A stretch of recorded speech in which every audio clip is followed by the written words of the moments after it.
You will try. You will do your utmost that my husband and I shall leave here today. Do you hear me this very day? Why, yes. Why, I saw it all, Helene. All. Do you hear me? I must get away from here today. I don't feel quite the same, but yes, Your Excellency. I've been poorly the last 2 days.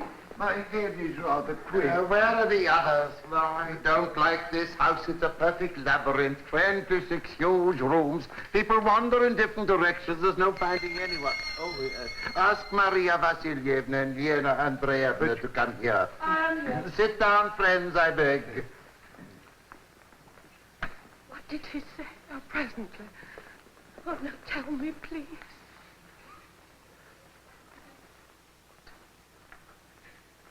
Oh, you're trembling. I understand. You won't be coming here anymore, yes? Oh, tell me, yes. One can put up with illness after all. What I can't endure is the whole manner of living in the country. I feel as though I've been cast off the earth into some other planet. My friends, I beg you to sit down. Sonya. Sonya. No, she does not hear. You sit down too, nurse.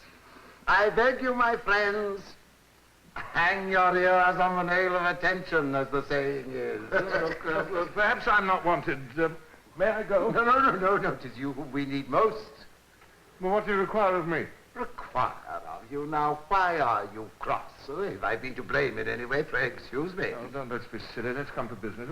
What is it you want? Here is Mama. I will begin, friends. I have invited you, gentlemen, to announce that the Inspector General is coming. But let us lay aside jesting. It is a serious matter. I have called you together, my friends, to ask for your advice and help. And knowing your invariable kindness, I hope to receive it. I am a studious, bookish man and have never had anything to do with the practical life. I cannot dispense with the assistance of those who understand it. And I beg you, Ivan Petrovich, and you, Ilya Ilyich, you, Mama. The point is that manet omnes, una nox. That is, that we are all mortal. Now, I am old and ill, so I think it is high time to settle my worldly affairs so far as they concern my family. My life is over. Oh, I'm not thinking of myself. But I have a young wife and an unmarried daughter. It is impossible for me to go on living in the country. We are not made for country life. But to live in town on the income we derive from this estate is equally impossible. If we sell the forest, for instance, that's an immediate measure which we cannot repeat every year. No, we must take some definite steps that would guarantee us a permanent and more or less definite income. I have thought of such a measure and have the honor of submitting it to your consideration. Now, omitting details, I will put it before you in rough outline. Our estate yields, on an average, not more than 2% on its capital value. I propose to sell it. If we put the money in some suitable investment, we should get from 4 to 5%.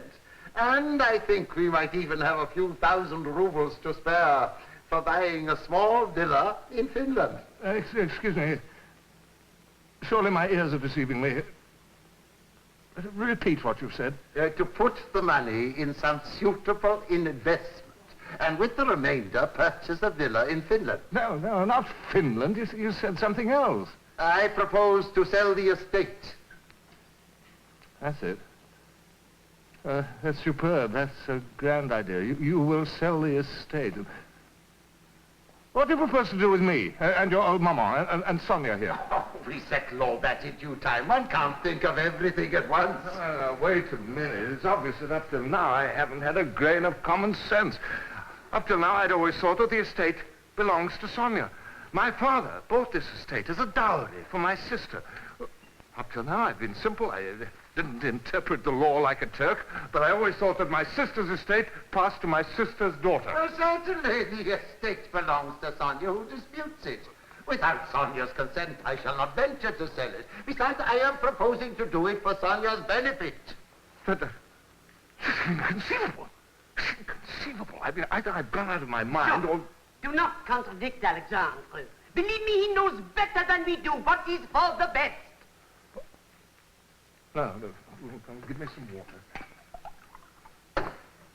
Oh, go on. Say what you like. Say what you like. But I don't understand why you're so upset. I don't say my plan is ideal. Well, if everyone thinks it unsuitable, I will not insist on it. Of course, I care deeply for learning, Your Excellency. It's not simply a feeling of reverence, it's a sort of family feeling. You see, my brother Grigory Ilyich, his wife's brother, Konstantin Trofimich Lakideminov. Perhaps you know him. No. Well, he's a master of art. Waffles, and so I don't stop feel it. We are talking about business. Will you just wait a little later? Now, look, ask Waffles. The estate was bought from his uncle. Oh, why should I ask him what The estate was bought for 95,000 rubles. My father paid only 70,000 and 25,000 remained on mortgage. Now, listen! The estate would never have been bought in the first place if I had not renounced my share of the inheritance in favor of my sister, whom I dearly loved. And what's more, I worked for 10 years like a slave and paid off all the mortgage. I regret that I broached the The subject. estate is free from debt and in good condition, only owing to my personal efforts. And now that I'm old, I'm to be kicked out of it. I don't understand what you're aiming at. Look, I've been managing this estate for 25 years, sending you money like the most conscientious steward. But you've never once thanked me in all those years. Oh, all that time, both when I was young and now. You've given me 500 rubles a year as salary, a beggarly wage. But it never even occurred to you to add 1 ruble to it. But Ivan Petrovich, how could I tell? I'm not a practical man. I don't understand these things. You could have added as much to it as you chose. Why didn't I steal? Well, why don't you all despise me because I didn't steal? They would have been right, and I wouldn't have been a pauper now. No, my dear soul, don't. I'm all of a tremble. Why spoil our good relations? You must. Oh, for 25 years, I've lived within these 4 walls, buried like a mole with Maman. All our thoughts and feelings were for you alone. By day, we talked of you and of your works. When we mentioned your name, it was with reverence. We wasted our nights reading books and magazines, for which now I have the deepest contempt. I don't know what you want. Look, to us you were a being of a higher order. We knew all your articles by heart, but now my eyes are open. I see it all. You write about art, but you know nothing about art. You've deceived. No, stop him. I'm going. No, I will not be silent. Stop! I'm finished. You have destroyed my life. I haven't lived. Thanks to you, I've ruined and wasted the best years of my life. You're my bitterest enemy. I don't know what it is you want from me. What right have you to speak to me like this? You non-entity.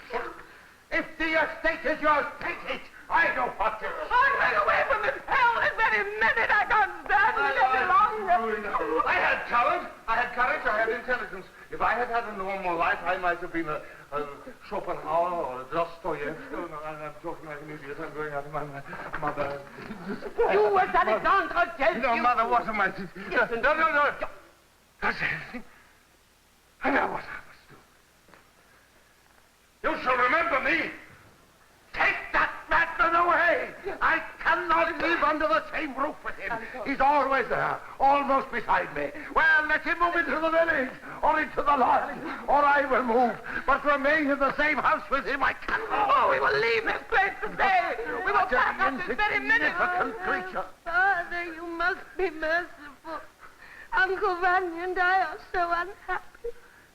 Oh, Father, remember how when you were younger, Uncle Vanya and Grandmama sat up all night copying your books all night. Uncle Vanya and I have worked without resting. We were afraid to spend a farthing on ourselves. We sent it all to you. We did not eat the bread of idleness. Oh, I'm saying it's all wrong, Father. But you ought to understand him. Father, you must be merciful. Make it up with him, for God's sake. I beseech you. Very well, I'll talk to him. I'm not accusing him of anything. I'm not angry with him. You must admit his behavior is strange. Oh, no. The ganders will cackle a bit and leave off. They will cackle and leave off. But you're shivering as though you were frozen there, little orphan. God is merciful. A cup of lime flower water, a raspberry tea, and it will pass. Don't grieve, little orphan. Oh, what's it to do? They make the ganders plague take them. Oh, botheration take them. Oh, he's out of his mind. Where is he? Ah, there he is.